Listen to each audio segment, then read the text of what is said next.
ஓம் சத்குருவே சரணம். வாத்தியார் மகராஜ்க்கு ஜெய்.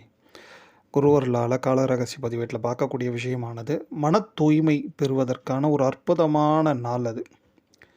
அதை வாத்தியார் எப்படி குறிப்பிட்டிருக்காங்கன்னா, பட்டு போல் அகம் மாறும். அகம் மீன்ஸ் நம்ம உள்ளம். அந்த உள்ளம் அவ்வளவு பரிசுத்தமாக ஆயிடுமா அந்த நாளை நாம் முறையாக பயன்படுத்திட்டோம், அந்த நாளுக்குரிய பூஜைகளை கரெக்டாக பண்ணிட்டோம் அப்படின்றியாச்சுன்னா. அது எந்த நாள் அப்படி பார்த்துட்டிங்கன்னா, இந்த குரோதி ஆண்டோட தை மாதம் தேய்பிறை அஷ்டமி புதன்கிழமை கூடிய வேளையில் சுவாதி திருநட்சத்திரமும் இருக்கும் பாருங்க. அதாவது இப்போ சொல்கிறோன்னா நாளைக்கு, ஏன்னா நாளைக்கு புதன்கிழமை சுவாதி அஷ்டமி எல்லாம் கூடியிருக்கோம். அந்த அஷ்டமி கூட மதியம் ஒரு பகல் ஒரு 3:15 சம்திங் அவ்வளோதான் இருக்கும். அதுக்குள்ளே நாம் இந்த பூஜைகள்லாம் பண்ணுறது கொஞ்சம் சிறப்பாக இருக்கும். என்ன பண்ணலாம் அப்படி பார்த்தாச்சுன்னா, பெருமாள் கோயிலுக்கு போயிட்டு அவரோட அந்த அஷ்டாட்சரம் இருக்கு இல்லையா, ஓம் நமோ நாராயணா, அந்த அஷ்டாட்சரம் சொல்லி 8 அங்கங்கள் நம்ம அந்த பூமியில் படும்படி விழுந்து சாஷ்டாங்கமாக விழுந்து நமஸ்காரம் பண்ணணும் ஆண்கள். ஒன்று. ரெண்டாவது 8 மடங்களை 8 முழம் பூ வாங்கி கொடுக்கறது, இல்லைன்னா 8 மடங்களை என்னெல்லாம் செய்ய முடியுமோ கைங்கரியங்கள், அந்த மாதிரி 8 மடங்களை பெருமாளுக்கோ இல்லை சுவாமிங்களுக்கு கைங்கரியம் பண்ணுறது, இதெல்லாம் ஒரு மிகப்பெரிய ஒரு அனுகிரகத்தை நிச்சயமாக பெற்றுத்தரோம். அது மட்டும் இல்லாமல் கூடுதலாக பார்த்துட்டிங்கன்னா, இந்த சக்கரத்தாழ்வார் அப்படின்ட்டு இருப்பார் பெருமாள் கோயிலில். இந்த சக்கரத்தாழ்வார் ரொம்ப விசேஷம். பொதுவாகவே புதன் சனிக்கிழமைகள் இந்த நாட்களில் ஒரு 36 வாட்டி சுற்றிட்டோம் வச்சுங்களேன். இந்த கலியுகத்தில் மிகப்பெரிய ஒரு ரட்சையை தரக்கூடிய பூஜைகளில் இந்த சக்கரத்தாழ்வார் அண்டு பைரவர், இவங்க 2 பேரும் ரொம்ப இம்பார்ட்டன்ட். இவங்களை இந்த புதன்கிழமை சனிக்கிழமைகளில் 36 வாட்டி பிரதட்சணம் பண்ணி வர சொல்கிறார் வாத்தியார். அதுலேயும் குறிப்பாக அந்த சக்கரத்தாழ்வாரோட பின்னாடி நரசிம்மர் இருப்பார் இல்லையா, சுவாதி திரு நட்சத்திரம் நரசிம்மருக்கு உரியது, புதன்கிழமை பெருமாளுக்கு உரியது.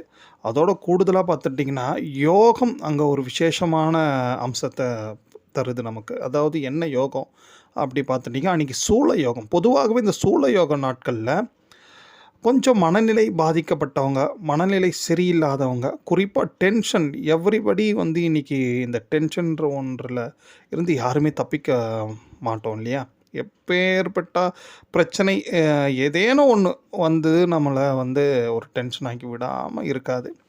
ஸோ அந்த மாதிரி இந்த மன அழுத்தம் ஏற்படாமல் இருப்பதற்கு பொதுவாகவே இந்த சூள யோகம் நாட்களில் இந்த சக்கரத்தாழ்வாரை பிரதட்சணம் பண்ணி இந்த தேன் குழல், அந்த முறுக்கு, அதாவது எப்படி இருக்குன்னா அது ஒயிட்டாக இருக்கும், அந்த முறுக்கை தானம் பண்ண சொல்கிறாரு. இதெல்லாம் இந்த மனோநிலை ஸ்திரப்படுவதற்கு ஒரு மிகப்பெரிய அனுகிரகம். சரி, அது மட்டும் இல்லாமல் மிகப்பெரிய ஒரு விஷயம் ஒன்று உண்டு. புஷ்டி நரசிம்மர் துதி அப்படின்ற ஒரு துதி ஒன்று உண்டு. அது வீடியோவில் கூட உங்களுக்கு அந்த துதி ஒரு 4 வரி துதி தான், ரொம்ப சிம்பிளாக தான் இருக்கும், தமிழ்லேயே இருக்கும், ரொம்ப நீங்கள் பயப்பட வேண்டாம், சான்ஸ்கிரிட்டில் எதுவும் வராது. அந்த துதியை பொதுவாகவே புதன்கிழமை சனிக்கிழமைகள் அல்லது சுவாதி திருநட்சத்திரத்தில் இந்த நரசிம்மரோட துதியை சொல்கிறது நல்ல மனோ வைராக்கியம், மனோபலம், குறிப்பாக மன அழுத்தம் நீங்குவதற்கு மிகப்பெரிய அனுகிரகம் பண்ணக்கூடிய ஒரு விசேஷமான துதி இது. அதுலேயும் இப்போ பார்த்துட்டிங்கன்னா நமக்கு இந்த சுவாதியும் புதனும் 2மே சேர்ந்துருக்கு.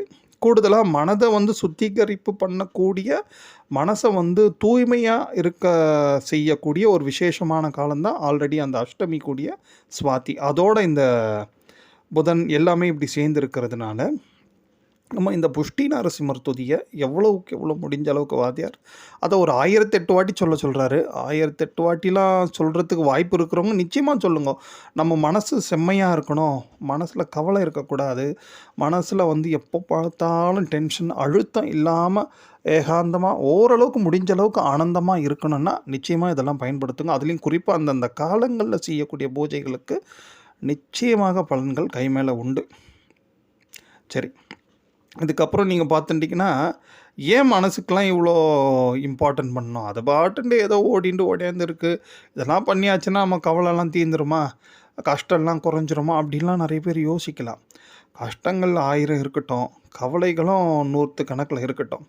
இந்த மனசை வந்து நாம் ரொம்ப இதே மாதிரி வருத்தத்திலேயே வச்சுண்டு ரொம்ப அழுத்தத்திலே வச்சுருந்தா நிச்சயமாக நம்ம இன்றைக்கி எல்லாருக்குமே தெரியும். அதனால் இந்த உடல் உபாதைகள் எவ்வளவுக்கு எவ்வளோ ஏற்படும், அதன் மூலியமாக நம்ம பலவிதமான துன்பங்களை நிச்சயமாக அனுபவிக்கிறோம் இல்லையா? ஏதோ மனக்கவலையோட போவோம். அது அதிகப்படியாகும்போது அந்த மன அழுத்தம் இரத்த அழுத்தமா மாறும். அதுக்கப்புறம் சர்க்கரை வியாதி, அப்புறம் கிட்னி, ஹார்ட்டு ஒவ்வொன்னையா டச் பண்ணிட்டே போவோம் இல்லையா? மனம்ன்றது சாதாரண விஷயம் இல்ல. அதனால தான் வந்து இது எப்பொழுதுமே இந்த மனச வந்து முடிஞ்ச அளவுக்கு அப்பழுக்கற்ற நிலையில வைப்பதற்கு முயற்சி பண்ணுங்க அப்படின்ட்டு தான் வாத்தியார் சொல்றார். அப்பழுக்கற்ற நிலைன்னா, அப்படின்னா நம்மள்து ரொம்ப அழுக்கா இருக்கான்னா அவங்கவங்களுக்கு தெரியும். நமக்கு யாருக்கு தெரிய போதுன்னு நம்ம நெனச்சுண்டு பலவிதமான எண்ணங்கள நெனச்சுர்றோம். முறையற்ற எண்ணங்கள், அ தேவையற்ற ஆசைகள். தேவையற்ற ஆசைகள் மீன்ஸு ஒருத்தர் வந்து மிகப்பெரிய ஒரு காரோ, ஏதோ சம்திங் ஒரு லக்ஸரியான வாழ்க்கை வாழ்றாருன்னா, நம்மளும் வாழணுன்ட்டு நெனைக்கிறது. அப்படி மத்தவங்கள பார்த்து வாழ்ற வாழ்க்கைய ஃபர்ஸ்ட் ஆஃப் ஆல் நம்ம யோசிக்கணும். நமக்கு என்ன தேவையோ அத ஆண்டவன்கிட்ட நாம பிரார்த்தனை பண்ணி, விண்ணப்பம் வச்சு, நிச்சயமாக நம்ம தூய்மையான மனதோட சுவாமிகிட்ட ஒரு விண்ணப்பம் வைக்கிறோன்னா, உடனடியா அது சாங்ஷன் பண்ணிருவாரு.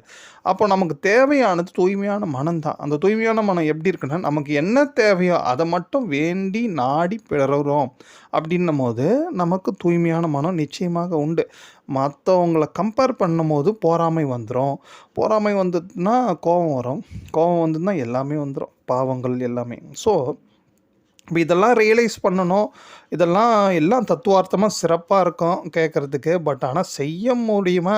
செய்யும்போது தானே இருக்கு அப்படின்ட்டு யோசிக்கலாம். அதுக்கு தாங்க இந்த மாரி காலங்கள்ல நம்ம பண்ணக்கூடிய பூஜைகள் வந்து, இந்த மாரி சுவாதி, அஷ்டமி கூடிய வேளையில ப்ளஸ் வந்து புதன்கிழமை அது இருப்பது. ஏன்னா புதன்கிழமை புத்திகாரனுக்குரிய ஒரு நாள் இல்லையா?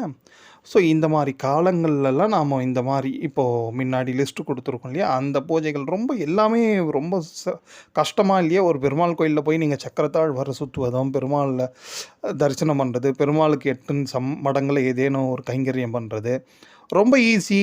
வீட்ல உட்காந்துண்டு இந்த புஷ்டி நரசிம்மர் துதிய சொல்றது. இதெல்லாம் பண்ணுறதுனால நிச்சயமாக நமக்கு மனசு ஒரு தூய்மை வரும். மனசு ஒரு அப்பழுக்க